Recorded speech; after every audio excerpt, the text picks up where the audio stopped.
Well, hey there, greetings and salutations, everybody. Welcome back to the channel for Open Mic, the biggest open mic that you can just step up to and speak into the mic. You like that, Ray? Yeah. Did that for you, buddy.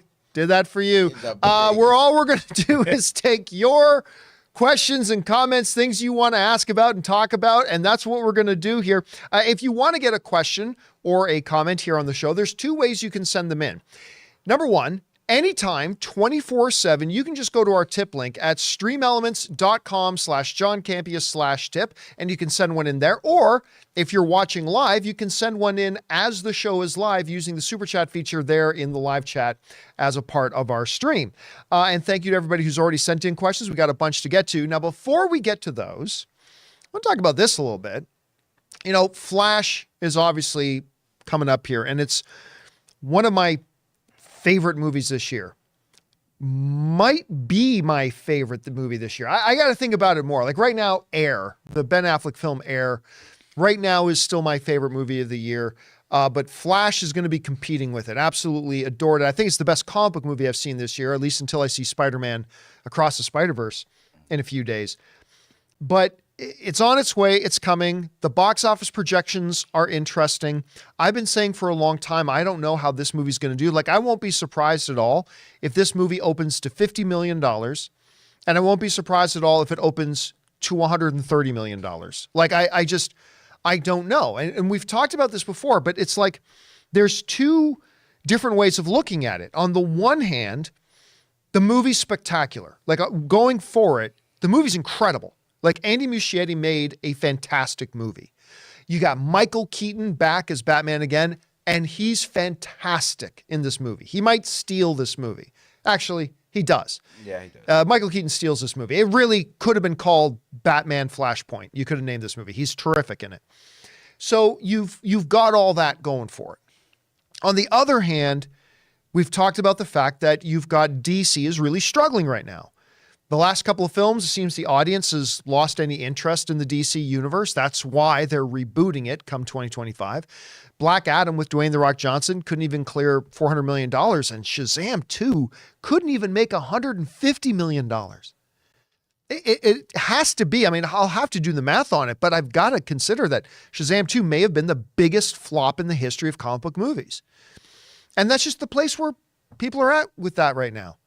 Then on top of all that, you got all the Ezra Miller garbage and all the stupidity and nonsense that Ezra Miller has been carrying themselves on with. So that's going to affect it as well. So I've never really known. And now tickets are on sale.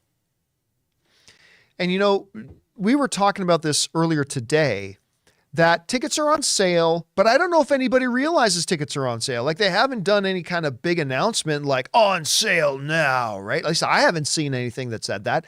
I only knew tickets went on sale. Let's put it this way. Jonathan only knew tickets went on sale because I mentioned it to him this morning. And the only reason I knew the tickets were on sale was because it was a throwaway line in a separate article. Like, I was reading an article about something else, blah, blah, blah, blah, blah, blah, Flash, blah, blah, whose tickets are on sale now. Really? And I had to go double check. So how well will it do, particularly opening weekend? Like, take word of mouth out of it for after opening weekend, but opening weekend, how well will it do? The projections seem high. I've seen projections say north of $100 million, which would be insane for a DC film right now. Right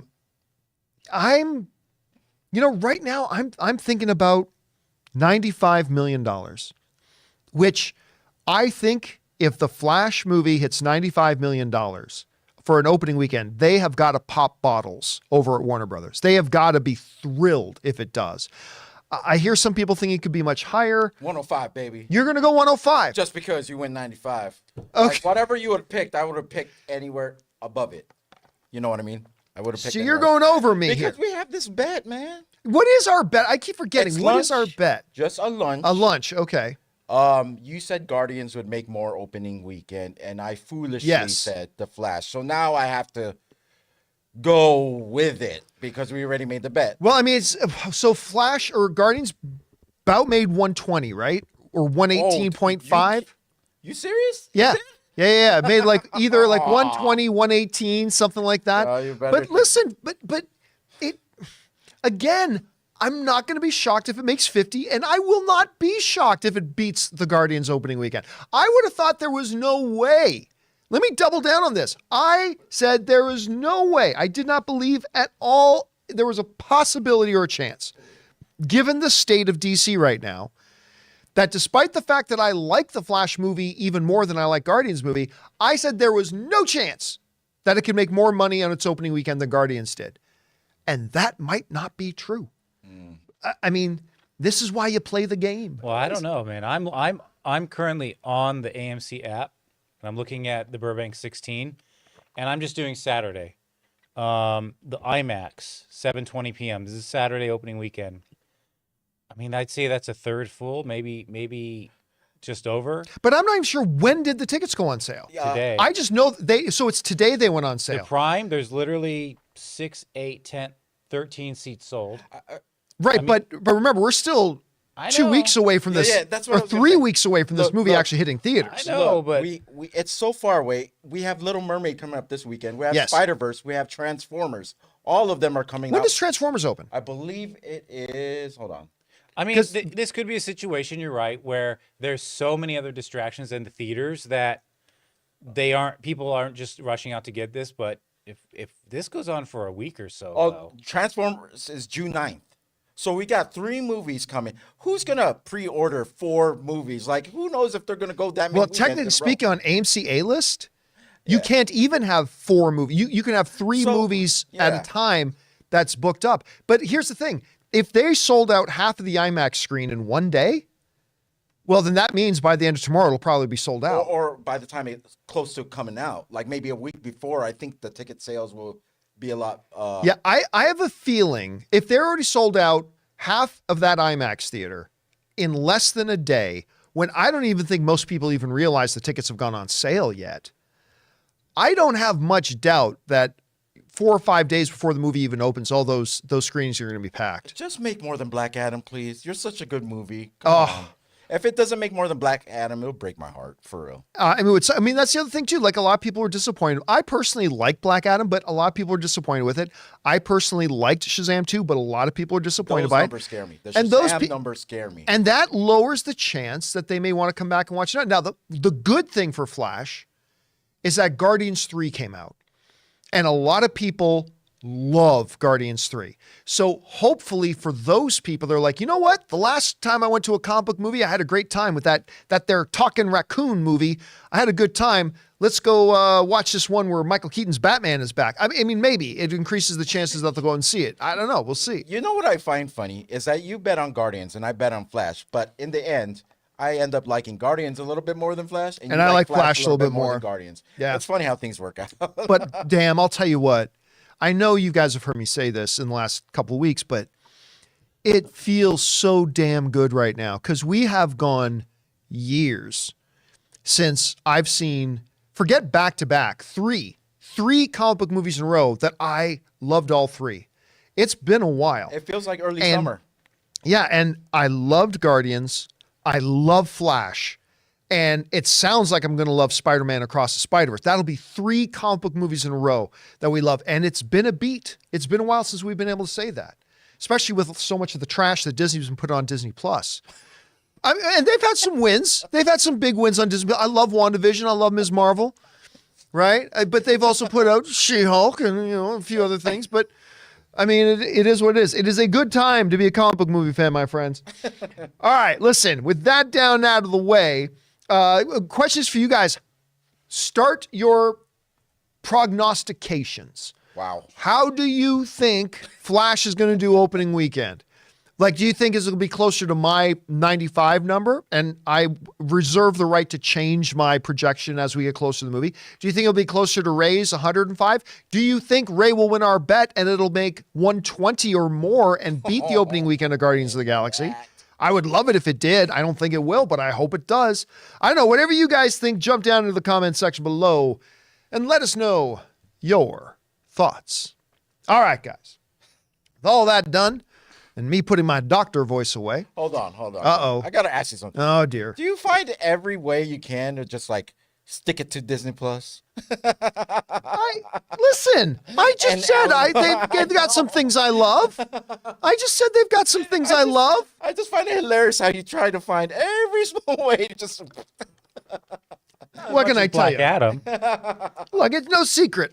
After Bob Iger left, after Bob Iger left the first time, I think that company went to shit. I think Disney went to shit after Bob Iger left. I mean, I'm not going to hide it, but I'm also not going to lie. Like after Bob Iger left, they put out some stuff that I really loved, right? And I always listen. I am always objective. I go into every movie with a clean slate and an open mind. If I go in and see Ant-Man and the Wasp: Quantumania and I think it's bad, I come out and I say it's bad. If I watch She-Hulk and I don't think it's good, I say that's not good. If I watch Ms. Marvel and I think it's great, I say I think it's great. If I go in and watch Little Mermaid and I think it's really good, I say it's really good.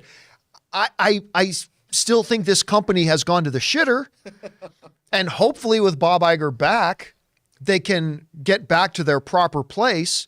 But I will still, no matter what I think about them, I will always be completely objective about, whether I leave all my baggage at the door. I go and watch their Disney Plus piece of shit, or I'm sorry, I go and watch their Disney Plus. I need to remind you something, John. I haven't even seen Star Wars Land yet. All right, you're ruining it. They will not allow me into that park if you keep going with this. I probably, but no, I leave all my baggage at the door, and then I watch their movie or I watch their show, and I judge it on its own merits. And I listen. That's something I pride myself on. Always have, always will. But yeah, I think they're a garbage company. All right. That said, let's move on, shall we? Let's go on to your live comments and questions, shall we? Let's get to it here. Jonathan, what do we got? All right, we've got Miguel 88 who writes, what's your favorite Scorsese film? Taxi Driver, Goodfellas, Casino, The Departed. Mine is Goodfellas followed by Taxi Driver. You know what? I'm going to go to The Departed. They didn't even mention Mean Streets. I mean, there are so many great Scorsese films, but I am going to go with The Departed. Now, I don't know, maybe I've got a place in my heart because Infernal Affairs, which is the movie that The Departed is based on, The Departed is actually a remake of an Asian cop drama thriller called Infernal Affairs. It's almost practically beat for beat. And it's a remake of Infernal Affairs, and that's Infernal Affairs is my all-time favorite cop movie. So going into The Departed, I was really wanting to love it, and thank God I did. It won Best Picture at the Academy Awards, won Martin Scorsese his first ever and still his only Best Director Academy Award. It's bloody brilliant, but many of his films are fantastic. All right, what's next? Okay, we've got Me Is Back. When they released the first poster of Leo DiCaprio in The Revenant, you made a very early prediction he would win his first Oscar. Over under 25%, he would win his second Oscar in Killers of the Flower Moon. You know what? Difficult to say. The movie looks incredible, but the preview stuff they showed us was really giving us more of a feel for the movie and not so much a showcase for Leonardo DiCaprio. You know what I'm saying? So it could very well be DiCaprio's second Oscar, but it's not screaming that to me from the marketing. Like with The Revenant, you could just yeah, this. Listen, when you got Man in Wilderness movie, that puts the whole weight of the movie on the shoulders of your lead actor, right? Like you look at Castaway with Tom Hanks. Right. That whole movie is on Tom Hanks's shoulders. You look at a movie like Ryan Reynolds' Buried. That whole movie is on his shoulders. This doesn't look like that kind of a movie, so we'll see when we see it. But nevertheless, DiCaprio's always capable of winning Best Actor, so we'll see what happens. All right, what's next? Me has a final follow-up here. Killers of the Flower Moon will be released exactly on October 6th this year. What is the only other Scorsese film with the same release date? Ooh. It's The Departed. His only Oscar win so far. It's a sign, baby. Love Scorsese. That is a really neat piece of trivia. I like that, opening on the exact same day that the film that won him his Best Director. I wonder if he orchestrated that. I wonder. Maybe he considers it like... It would be crazy if he didn't. You know, it's funny. We were at CinemaCon a few weeks ago, and my wife, Ann's Ray's sister, came with us for the first time. She's never come to CinemaCon before. And she was off doing something, and Marty Scorsese was there. But she came back into the room and said, I bumped into Martin Scorsese walking down the thoroughfare there at down in Caesars. Hey, Marty. I'm like, oh, really? She goes, yeah. I said, what was that like? She goes, he's really tiny. Mm-hmm. And if you understand the vertical challenges that my wife has, Anne's not a tall girl by any stretch. Mm-hmm. For her to say, he's tiny. And apparently he was like surrounded by like 3 bodyguards and he was like coming up to their knees. But she goes, yeah, Marty's really tiny. It's like, I've always seen pictures of him. I always thought he looked shorter, but she said, I think he's the same height as me. Yeah. So that was interesting to hear. But one of the great filmmakers. All right, what's next? All right, I don't know if it's Super Saiyan or Super Saiyan. Super Saiyan. Super Saiyan Grogu. For me, if the cameo by nature is a surprising moment, then spoiling it is like ruining a surprise party. I'll still enjoy the party, but the surprise is ruined. It's still taking a part of the experience away from me. Thanks for all you do, and bring on the filthy. So that's a follow-up to a topic we had on Open Mic yesterday, which is a great conversation about do spoilers about inconsequential things in a movie, like a quick cameo that doesn't really affect the movie, do they even really matter? And I brought up the example of, hey, I knew Henry Cavill was popping up in the post-credit scene of Black Adam, and yet it didn't take away one tiny ounce of my reaction and my enjoyment of my experience, if you will, of that moment. I mean, I wasn't surprised, but what's surprise? Surprise is a 1/10 of 1 second thing, and then you're hit with it. And I'm only speaking for myself, that I knew Henry Cavill was going to be there, and it didn't change any of my great experience when he popped up. I knew John Krasinski was popping up as Reed Richards in Doctor Strange. Didn't take away any of my experience from the movie. Yes, I lost out on that 1/10 of 1 second gasp. Was like, oh, it's him. Like, yeah, it took that away. But the movie's 2.5 hours long, and we're talking about a 1/10 of 1 second thing. Like, to me, it's not a big deal. Do you remember the last time you were surprised? I mean, because the Gal Gadot in Shazam really surprised me. Like, I mean, I know the difference now between, knowing what's coming and then, still experiencing that. But with what he asked, I do agree with him. There is the surprise factor. But, I mean, everything else that comes after that is all the same. You know what I mean? The Gal Gadot thing was another one I knew because the Funko Pop toys, had come out before the movie came out. I'm trying to remember one that I was really, really surprised by. It's hard. I know there was one recently, but I can't remember it. Recently? I mean, to me, that's crazy. No. The one that surprised me was, I won't say it out loud here. We talked about it the other day. Well, put up the spoiler alert. Oh, okay. Remember, guys, when you see the spoiler logo come on the screen right there, mute your computer if you don't want to hear anything. But it was the end of Flash when when Nick Cage shows up as Superman, right? That really surprised me. But I heard you audible. Yeah, I guess, but I don't know that my experience with it would have been any different had I known. Just seeing it was the experience. But again, I'm only speaking for myself. Yep. Other people may experience things different ways, and that's the beautiful thing about the art. And when you're in deep with like the film and film news and stuff, it's hard not to run into these things like either by accident or on purpose. Like, it just happens. You know what I mean? All right. What's next? All right, I'm going to take this down. All right. Tack says, watched Eyes Wide Shut for the first time on Sunday, and I was blown away by how excellent it was. Kubrick and Tom Cruise made a movie together. It's still a wild sentence to me. Even wilder is how beautifully written, acted, and dreamlike it was. Eyes Wide Shut, I will admit this, actually, and I'm glad you brought this up, is one of those movies that I don't think we talk more about because we feel dirty talking about it. Well, it's like almost admitting that you think Showgirls was a great movie, except Showgirls was a terrible movie. It was a great movie. Come on, John. It was a great movie. You know why. Saved by the Bell titties. Yep, I know that's where you're going, right? I know that's where you're going. So, but I mean, that's the thing. I think a lot of people don't want to talk about. We're talking about Showgirls here. A lot of people don't want to talk about Eyes Wide Shut because it's almost like it's dirty. There are orgies and all this kind of stuff. Did Tom do his own stunts? Was that the one where he was like, I'm doing my own stunts Let's go. Let's go. Retake. No, I'm just kidding, Tom. Do that one I more love you, time. Tom. You're the best. You're the best, man. But Retake. hey, Do it again. Let's do it again. I can do it did you get better. my face?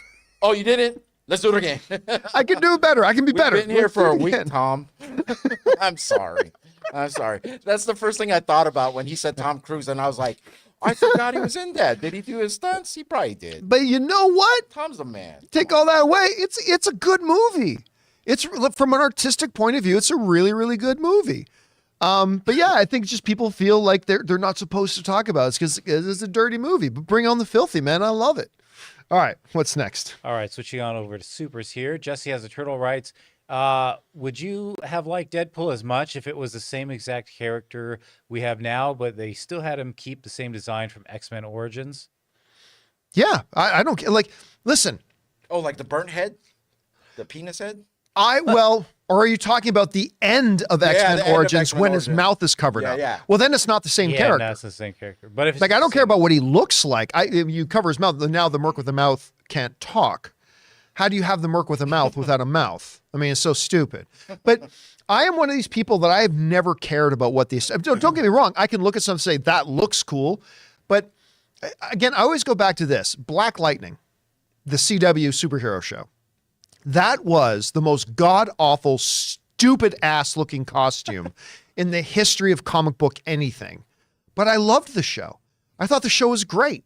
And even though the costume was stupid as hell, the actors were great. The show was a lot of fun. I mean, that's not even the worst version of the costume. There are much worse versions of the costume. But yeah, I thought the show was great. The characters were wonderful and all that kind of stuff. And yeah, I would look and say, well, yeah, that's costume stupid. I didn't care. Oh my God, that was the costume? That's not even the worst version of it. But yeah, if they had Deadpool in a different costume, whatever, I wouldn't care. I go, that doesn't look as good, but it wouldn't affect my personal enjoyment of the movie. What is that? Oh, wait. Is that gold dust? Was it this Is one? that gold dust?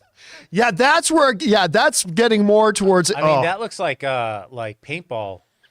Yes, it looks like he's going to go play paintball. He's not stealthing on anybody either. No stealth. No stealth. And in case there was any problems with that, make sure it lit up. It all would lit up. All right, what's next? Okay. Aiden Foley writes, did you ever get around to playing or watching the cutscene movie Jedi Survivor? It really is such a great game with a very deep exploration of Cal. I did. Very, very good. I still think the story of the first game was better. Fallen Order? Yeah, Or I Jedi or whatever. I think Fallen Order was a better story. I still like this story. I won't give character names to not to spoil anything. Yeah. But when Still so you. and so turns bad guy, like nobody was surprised. I mean, yeah, okay, saw that coming, but still, it was very, very good. I was very entertained by it. I watched a 4-hour version there was like a 2-hour version of the cutscene movie, a 4-hour version, like a 9-hour version. I decided to go with the 4-hour version. What? Not the 9-hour? Come on, man. Yeah, well, listen, when I watched the God of War cutscene movie, I did like the 12-hour one. But I went with the 4-hour one. It's very good. Very good. Absolutely very good. I just think Fallen Order was a bit of a better story.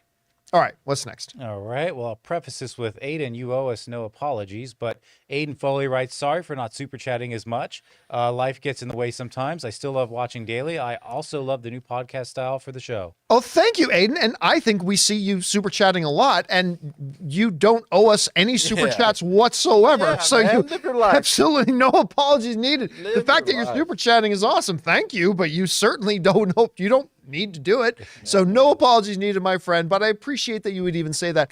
What was the last part he said? Oh, the podcast format. Yeah, I listen. Somebody asked me the other day, would I ever consider doing the video version of the show again, of the John Campea Show? Because right now we still put out videos every day. We put out multiple videos every day, but the John Campea Show is now the John Campea Show podcast. That's what it is. It is now an audio. We've made that transition.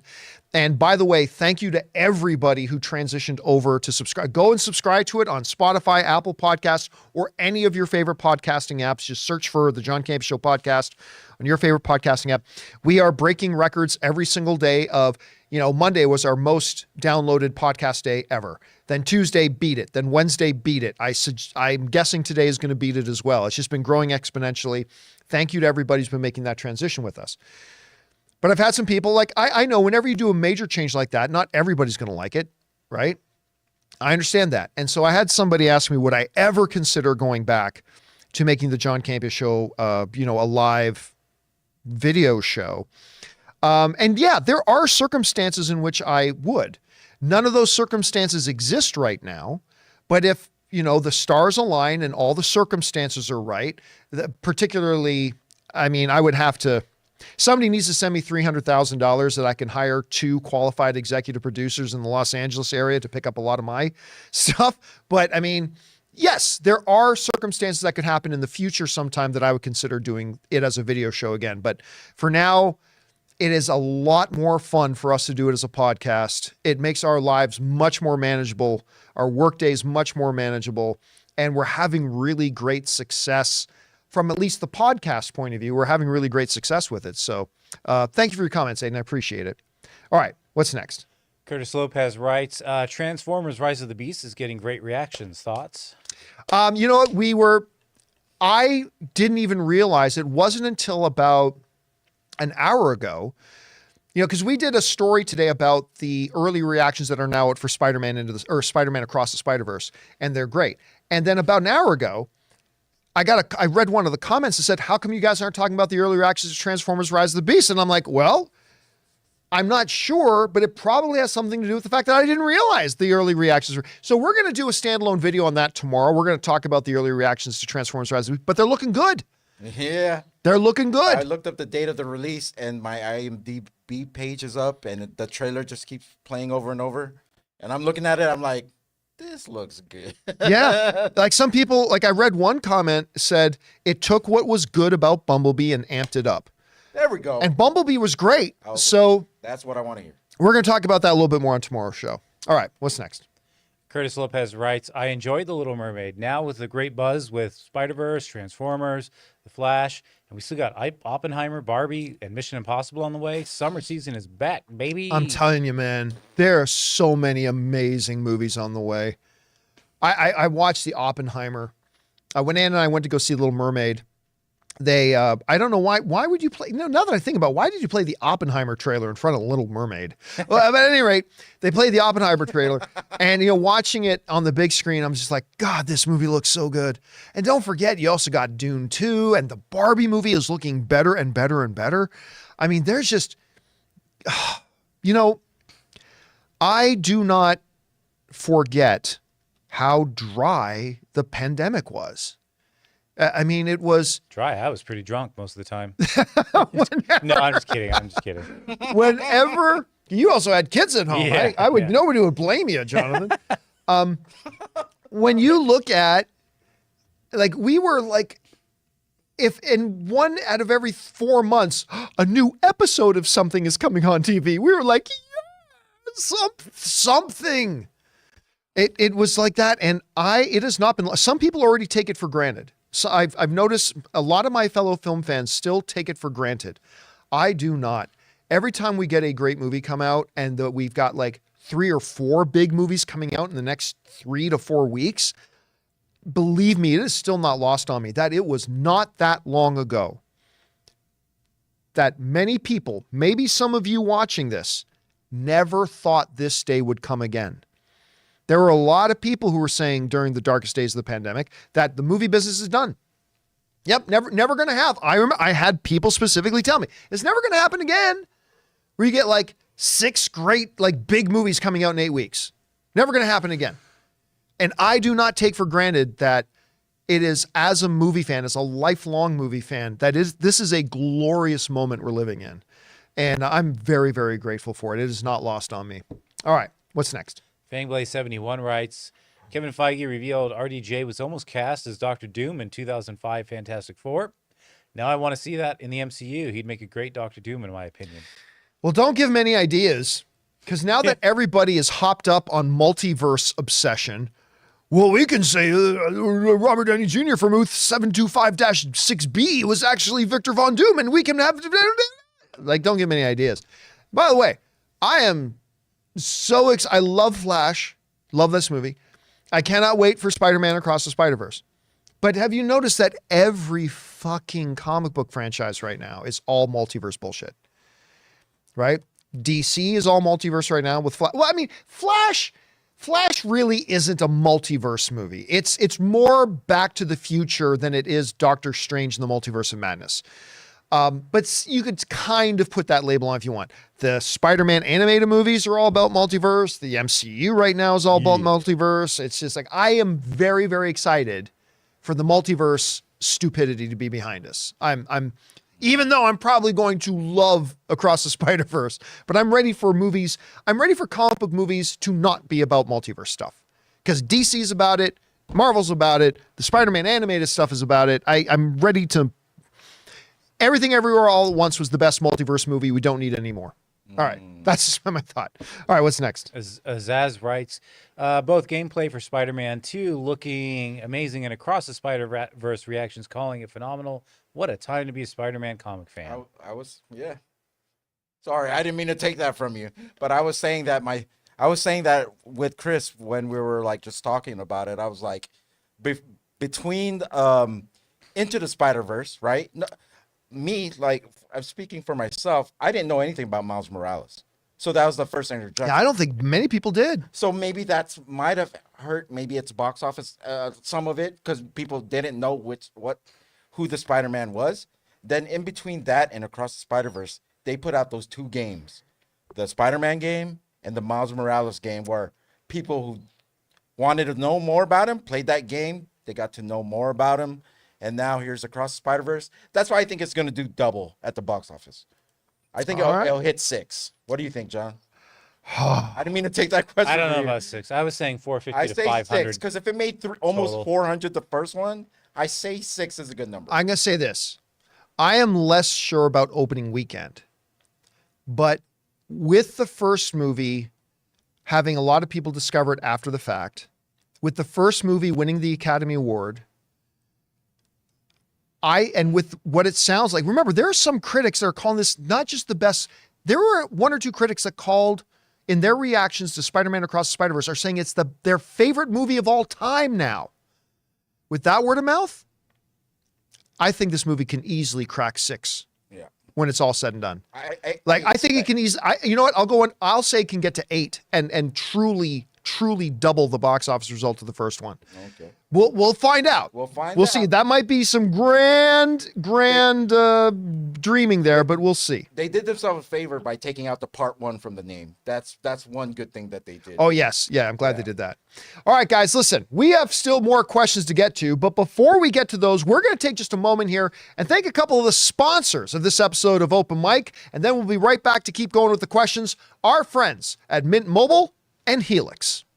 This video is sponsored by Helix Sleep. Their Memorial Day sale is running now, and it's a great time to upgrade your mattress. You can get 25% off your purchase for a limited time. Check out the Helix site for more details. Guys, Helix Sleep offers the best premium mattresses, custom fit to your needs, conveniently shipped right to your door. And in case you're not 100% sure which mattress is best for you, Helix Sleep's quiz matches you to the perfect mattress based on your body type and sleep preferences. Guys, you know Ann and I have had our Helix mattress for almost a year, and even when we go to Las Vegas and stay in these beautiful hotel rooms, we can't wait to get home to get a great night's sleep in our Helix mattress. The mattress comes rolled up in a box and is easy to set up, and there's even a 100-night sleep trial to test the mattress out to ensure that you love it. And good news, Helix is having a great Memorial Day sale that goes from May 15th to June 4th. Visit helixsleep.com/Campea to get 25% off your Helix mattress plus 2 free pillows during their Memorial Day sale,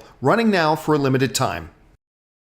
We want to thank a sponsor of this video, Mint Mobile. From the gas pump to the grocery store, your utility bills and favorite streaming services, inflation is everywhere. Seriously, make it stop. Thankfully, there's one company out there that's giving you a much needed break. It's Mint Mobile. As the first company to sell premium wireless service online only, Mint Mobile lets you order from home and save a ton with phone plans starting at just $15 a month. You guys know that ever since I switched to Mint Mobile, I've been saving almost 70% a month over my old phone plan. For people looking for extra savings this year? Mint Mobile offers premium wireless for just $15 a month. By going online only and eliminating the traditional cost of retail, Mint Mobile passes the significant savings on to you. All of their plans come with unlimited talk and text plus high-speed data delivered on the nation's largest 5G network. Use your own phone with any Mint Mobile plan and keep your same phone number along with all your existing contacts. Switch to Mint Mobile and get premium wireless service starting at just $15 a month. To get your new wireless plan for just $15 a month and get the plan shipped to your door for free, go to mintmobile.com/Campea. That's mintmobile.com/Campea. Cut your wireless bill to $15 a month at mintmobile.com/Campea. And thank you to our friends at Helix for giving me the best night's sleep I ever had, and my mobile service provider, Mint Mobile, for sponsoring this episode of Open Mic.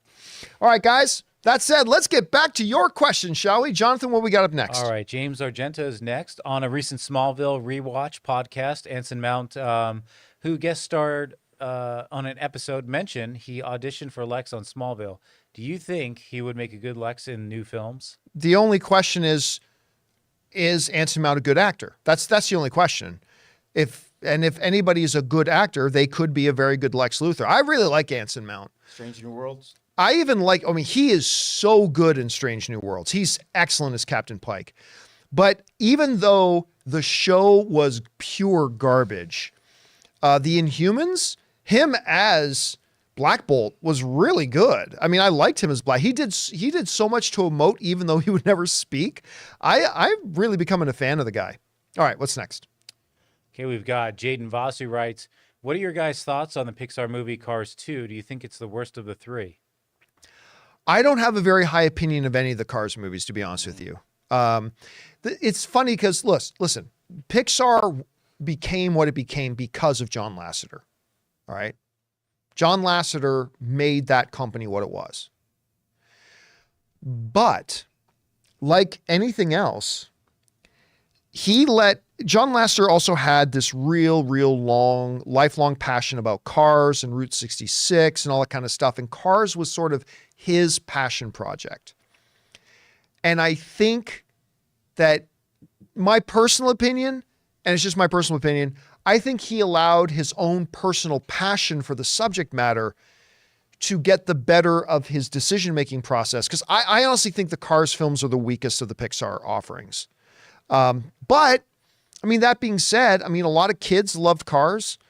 So I don't rank any of the Cars movies. I just don't think, for me, and I'm only speaking for myself, my own personal experience is that I don't personally think any of the Cars films were all that good, but that's just me. There are other people out there who really enjoy them, and that's awesome. But it's just, for me, I don't think too highly of any of them. All right, what's next? All right, Kurt writes, the band list for the Barbie movie soundtrack just announced, and it's fire.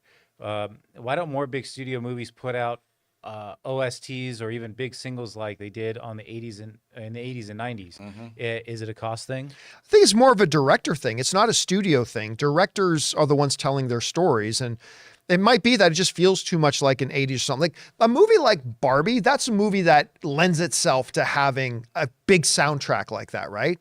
A lot of films don't lend themselves to having big soundtrack. Like, can you imagine you're watching Dune and you got this awesome deep orchestral score, and then all of a sudden Paul comes up, Paul Atreides, and goes, I need to venture out into the wastelands. And he starts walking, and all of a sudden you start hearing the Proclaimers. I would walk 500 miles an hour. Like, just, it would not fit.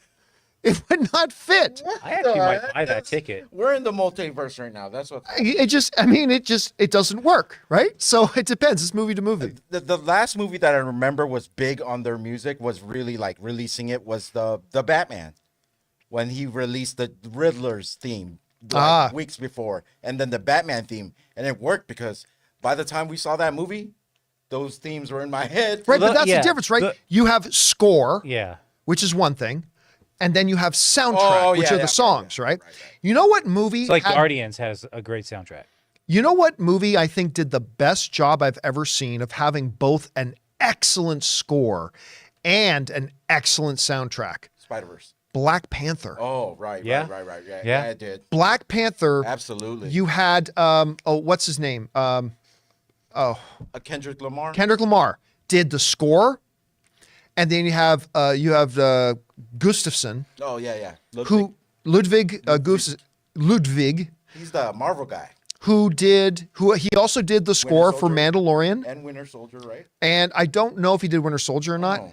but he won the Academy Award that year for Black Panther. Like, that movie is the perfect, excellent score, excellent soundtrack movie. They did an incredible job with it.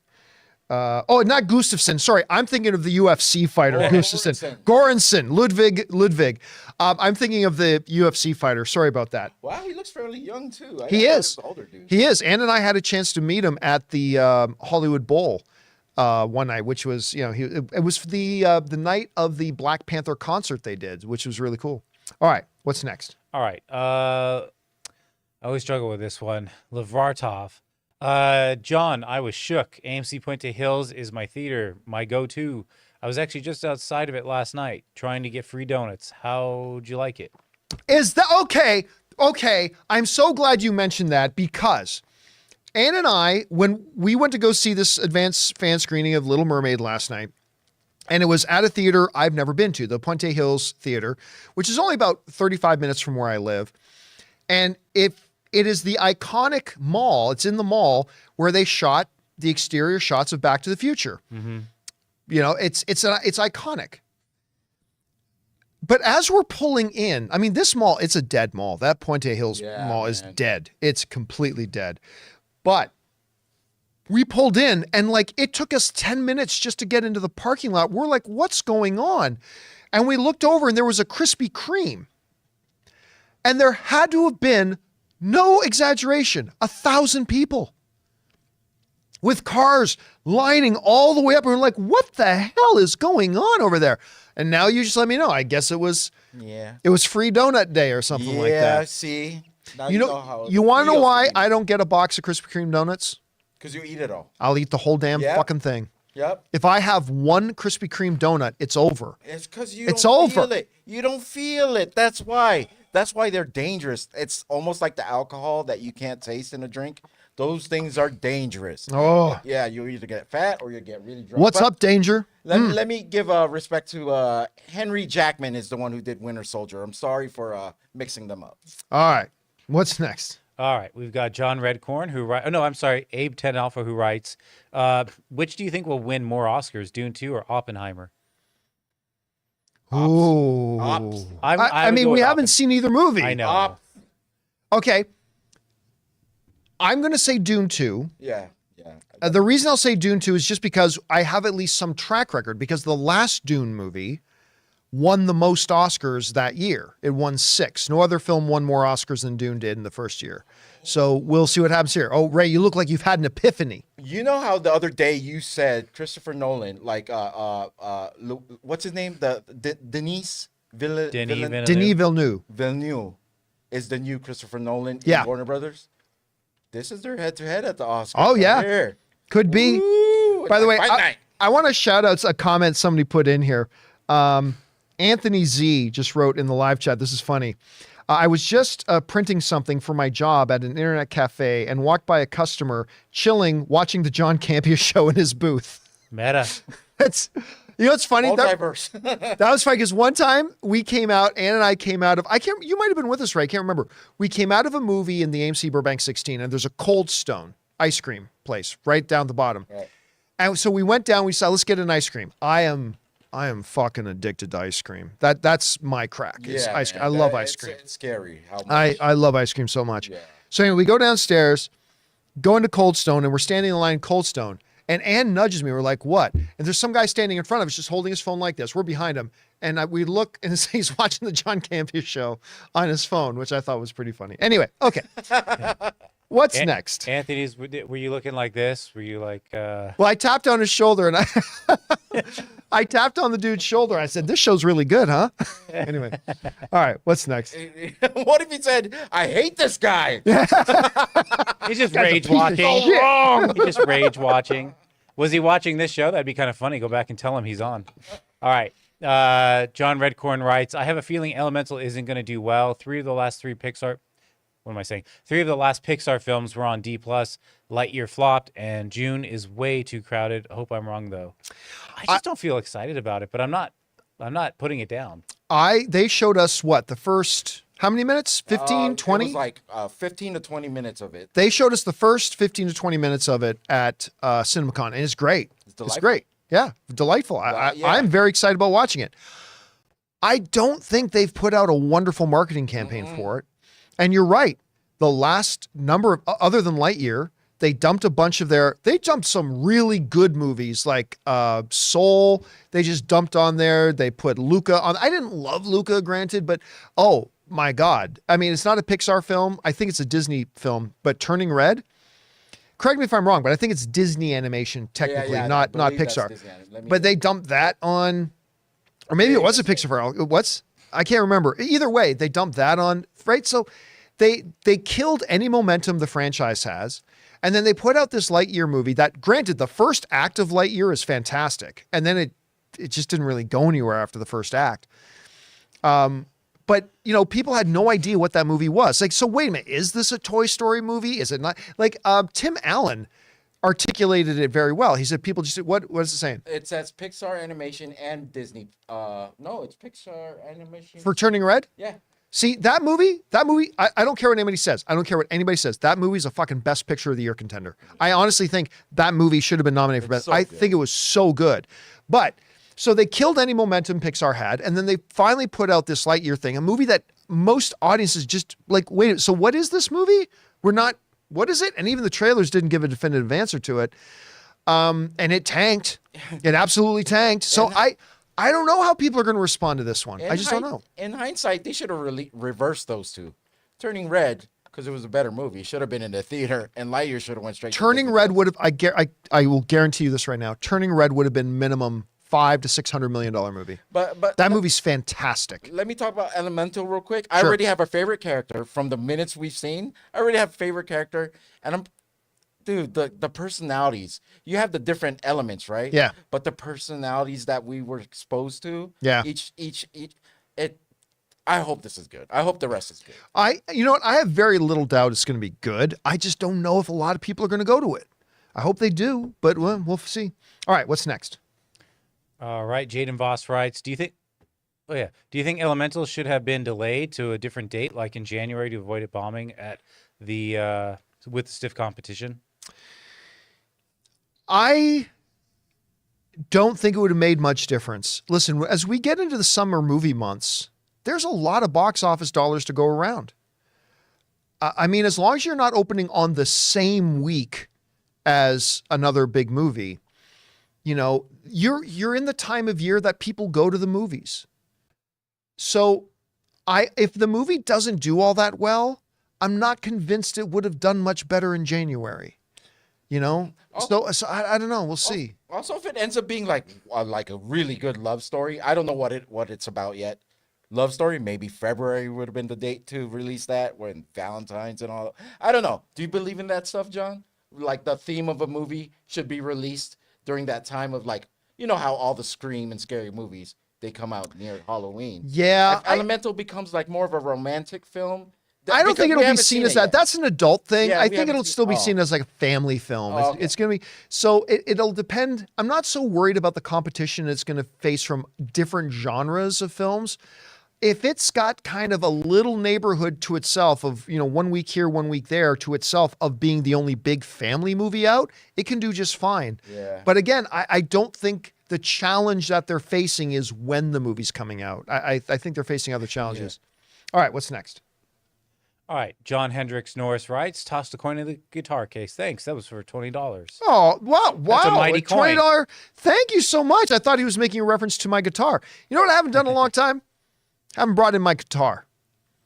I think it's time for me to crack out the guitar. I had a guy once. Can you tell me what days that will be? You're an asshole. You are such a dick. What? You don't know if I would say I'm going to bring everyone in? Oh, I think I could guess which way you were going with that. I think I could guess. But I remember this one great time. Somebody, I think it was either like, it might have even been like $300. Somebody sent in like a, Oh, yeah. a tip No, of like yeah. $300. Yeah. And I think they asked me, hey, John, here's a tip. Put it toward whatever your favorite charity is. And at that time, we were doing a lot of work with Feeding America. We were doing some stuff with Feeding America. So and he goes, all I ask is that you play a U2 song. I think it was. So I'm like, all right. So I pulled out my guitar and I can't remember which U2 song I played. But maybe it's about time I do that again. Time for me to pull out the old rock star, John Campea. Rockstar again. John Campea.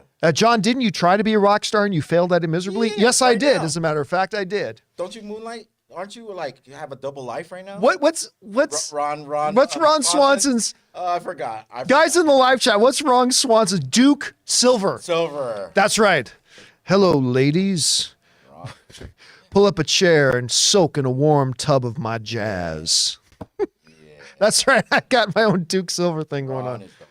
All right. What's next? All right. Logan Hoyne writes, thoughts on Disney Plus Peter Pan film. I didn't hate it. I'll be honest with you. I didn't watch it. I forgot about it. I did. I thought the trailer was good. I remember a lot of people. Oh, well, look, the reality is whenever there's a reality right now where there is a lot of people bringing their politics into entertainment right now. And apparently I had somebody email me today and tell me this. They said, like, look, John, right now, if you're conservative, there's a big movement that anything that's you're supposed to hate Disney. Okay. And then there's other people bringing their politics in. It's like, if there's a girl in it, well, then you're supposed to hate it because it's woke. I mean, so I don't know. I thought the trailer for Peter Pan looked good. But I didn't watch it. Yeah. And then I started hearing from people saying it actually wasn't very good. So, I mean, I didn't hear it was terrible. I just didn't hear it was all that great. So I just never bothered getting around to watching it. My focus is just watching Silo, that whatever. That show is if I'm going to be streaming anything, it's got to be that show. I'm focused on that right now. So I'm sorry. Have you started watching Silo? No. Okay. But that's if I'm going to turn on a streaming service, that's the next thing I'm going to watch. But you know it's on Apple TV Plus. Yeah, I know. So the only way you're going to be able to watch it is you come over and watch it with us. I got to cancel my Paramount and then sign on to Apple TV Plus. Or you can just come over and watch it. Ann and I are waiting to watch it with you. Ann and I want to watch it with you. So anyway, all right, what's next? Right. A. Marcellus writes, I'm booked for June. I used all 3 of my A-list for Spider-Verse, The Flash, Indy 5. But that's not for June. That's up per week, man. That's per week. No. But with sorry, go ahead and finish the question. Okay, all Thursday night openings. That one of the limitations with A-list, and it's completely reasonable, is you can't have more than 3 movies booked at once. So like Ann and I hadn't booked our Indiana Jones tickets because we had Little Mermaid, we had Spider-Verse, and we had Transformers.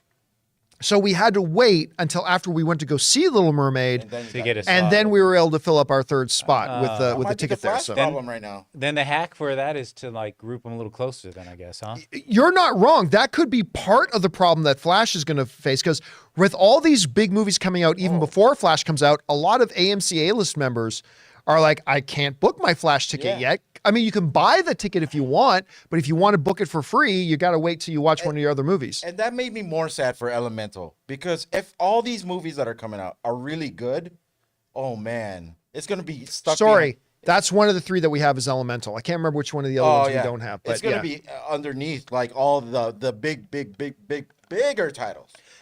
Real quick, you guys saw it obviously at CinemaCon. Are you guys planning to go see The Flash opening weekend? Oh yeah. Yeah, for sure. I might see 2 or 3 times opening weekend. I love the movie that much. Woo. Yeah, I'm looking forward to seeing it again. Fire. All right, what's next? All right. Matt Mobile writes, it's really going to come down to the reviews for me in regards to the Barbie movie. It's usually not like that for me, but after seeing the trailers, I feel like it could go either way. I used to feel that way. I'm not anymore. I don't think it can go either way. I'm thinking this is going to be a pretty... Like, who saw that coming when they're dancing at the rave party? Like, hey, have any of you guys ever thought about death? Yeah. Yeah. I mean, it's like... There's something deep about this movie. Yeah. I could feel it in this new trailer. There's something deeper, and it's going to, like, smack you in the face at the end. Well, remember at CinemaCon when they were all, like, Ryan Gosling, Margot Robbie, Greta Gerwig, they're all on stage, and they're talking about how in test screenings, they talked a lot about people crying in the test screenings. It's like... So they're going on a deeper sort of thing here. I think this is going to be really good. And if anyone's ever watched an episode of Bluey, this is what this movie is. I think is going to be like. It's going to be all fun. Everything's cute, whatever, happy. And at the end, they'll hit you with the hardest lesson of your life, where you're like crying and just rethinking your whole life. It's going to be one of those movies. I think. I sense that that's going to happen. All right, what's next? All right. Astro Zombies writes, hey, John and crew, you guys have been a constant source of entertainment for me for years. Started right when you started at Collider. It's kept me distracted from terrible tragedy in my life. From my, there's a two-parter. Sorry about that. From my best friend of 10 years passing away at age 27 from sepsis. And now my stepsister is going to be passing today at age 22 from cancer. Oh, dear. Thank you for the years of content and escapism.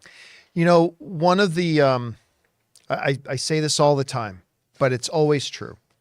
One of the, maybe the best thing about movies and the communities that appreciate movies is the fact that people like to use the word escape. I like to call it an oasis, right? We get to momentarily, the way I've always defined it is that whatever crap is going on in my life, movies provide you an opportunity not to escape from those realities, but it gives you a moment of reprieve. You step into a movie, you watch a movie, or you step into a conversation about movies, and you allow your imagination, your thoughts, your whatever, to go to a different place and kind of rest and recharge. And I've always said this, when you come out of a movie, your problems are still there. The crappy stuff is still there, but you're in a little bit of a better position to maybe face it, right? You're a little bit more refreshed and renewed and able to face it a little bit more. And that is one of the big reasons why, for me, the movies have always been such a precious, precious thing. Part of the reason why they're so important in my life. I mean, I remember back when I left Collider, you mentioned you started watching me around when I went to Collider. When I left Collider, part of the reason that really spurred me to make that step was the fact that my best friend growing up passed away suddenly back home. And those types of moments become crucible moments for us in the way we face our life and whatever. For me, it caused a crisis of, making decisions for my own life. And I was kind of inspired to move on from my corporate job and go solo and all that kind of stuff. But believe me, when Brendan died, there was a lot of movies. There was a lot of movies and a lot of conversations about movies. And that is just one of the great things about it. So we are really, really honored that our little community, whether it's been pre-AMC, maybe movie blog days, AMC, Collider here on the John Campea channel, whatever, that this community and the conversations we have and the movies we talk about can be that oasis for you. And I hope it always will be. And all our best to you and your family, man. And thank you for sharing that. We really appreciate it. And all our best to your family. All right. What's next? All right, we've got Alan Gonzalez. Dumb question. Why is Jeff Goldblum so praised in Hollywood? He's brilliant. Yeah. when Jeff Goldblum, I mean, you can go back to a lot of his older stuff, even today. Jeff, in a industry that is overfilled with personalities, Jeff Goldblum is a unique personality. Mm-hmm. Jeff Goldblum is a unique personality. He's intelligent. He's super intelligent, well-spoken, eloquent, but there's a quirkiness to him that there is only one Jeff Goldblum. Yeah. Just one. Only one. And when you get people like that, you celebrate it. So I think he's fantastic. All right, what's next? All right, just a quick follow-up from Astro Zombies, who writes, my best friend died the weekend the Batman came out. We were supposed to see it together after I saw the early fan screening. It's funny. I mentioned the passing of my best friend because one of my big movie memories, and you mentioned Batman, one of my best movie memories ever was me and Brendan. I mean, we were kids getting on the bus, the Upper Ottawa bus, and taking it to downtown Hamilton to Gore Park, where all the city buses ended up at Gore Park. And right across from Gore Park was the Lloyd D. Jackson Square Mall, where they had a famous players movie theater in there, and they were playing Michael Keaton's Batman. And as kids, we took a bus down there, and it was the first time in my life I had ever seen a lineup to a movie. And it went all the way through the mall, outside the mall, around the sidewalks. And we had to get in line for that movie. We were there like an hour and a half before the movie. And so my personal memory about my friend passing away was also connected to a Batman movie. Different one. Did they give free stuff away at that premiere? Oh, they did not. Oh, okay. No, they did not. No free stuff. You get to see the movie. That's all you get. All right, what's next? All right. Andrew Charleston writes, do you know anything about Sophia Stewart and her claims to having copyright for Terminator and The Matrix? She claims they are connected, but I don't believe her story. Have you heard about this? Heard nothing about it. Listen, if she had any claim to that, there would have been lawyers all over. I mean, again, I don't know. I can't speak to it as if I have firsthand knowledge. I don't. I've never even heard of this story before, but all I know is there's always a lot. There's a reason why studios have armies of legal departments to deal with this stuff. And I haven't looked at it myself, but I'm not surprised to hear about it. All right, what's next? All right, we've got Phoenix who writes, just found out that Greg Fraser shot all of the Creator on a Sony FX3. Just goes to show it's not the tools, it's how you use them. Granted, they had Atlas Orions, but still. Here's the thing, though. The tools today are different than the tools that were available 5 years ago or 7 years ago. A Sony FX3 is actually a Netflix-approved camera. For those, some of you may not know this, but like Netflix has a technical guide. And we know this because we had sold a show to Netflix when we were involved with something else. I won't go into the details. But Netflix actually gives you this technical guide, and there's a list of like 15 cameras that are quote unquote Netflix approved. Like if you want to make something that you sell to Netflix, it's got to be shot on one of these cameras. The Sony FX3 is one of those now. And as a matter of fact, they've got a even cheaper version called the Sony FX30. That is a APS-C sensor camera, which by the way is in the same family as the cameras we're shooting on right now. These aren't Sony FX30s. These are Sony A6400s, but they're built on the same APS-C sensors that the FX30. But these cinema cameras today, what they're calling cinema cameras, the tools have advanced so much that before, like when I was making my movie, The Anniversary, the camera that we used to make that movie, it was a red camera. That would have cost, the camera rig we used would have cost us about $35,000 at that time. Today, you get a Sony FX3 for, I don't know, like $3,000. Hey, you probably want to drop another $3,000 on a lens or something like that, but it's different. So you're right. It's not just the tool. It's in somebody's hands. I saw a great YouTube video on a tech channel where they had a short filmmaking challenge where a pro filmmaker used a phone to shoot their movie and an amateur filmmaker used like a $5,000 cinema camera. So it is a lot to do with the person using the tool, but the tools today, what are considered the cheap tools today, are so much more advanced than the cheap tools from like 5-7 years ago, right? So it's a little bit of both. All right, and is that the last one? That was it, yeah. Perfect, because we're already over an hour. Guys, that'll do it for today's installment of Open Mic. Thank you so much for being here and making this little stream a part of your day. Big special thank you to all you guys who sent in the tip questions and super chats. Number one, because you gave us great fun things to talk about. But number two, you supported this channel as you did it, and all of us involved with the channel. Thank you guys so very much for your support. Guys, don't forget to go and subscribe to our podcast feed. We do the John Campea Show podcast every single day. We hope you join us there for that. Don't forget to come on back to the channel tomorrow, the YouTube channel tomorrow. We'll have new individual videos going up. And of course, we'll have Open Mic tomorrow as well. So for Ray Ora, for Jonathan Voico, my name's John Campea. And until next time, my friends, bye-bye.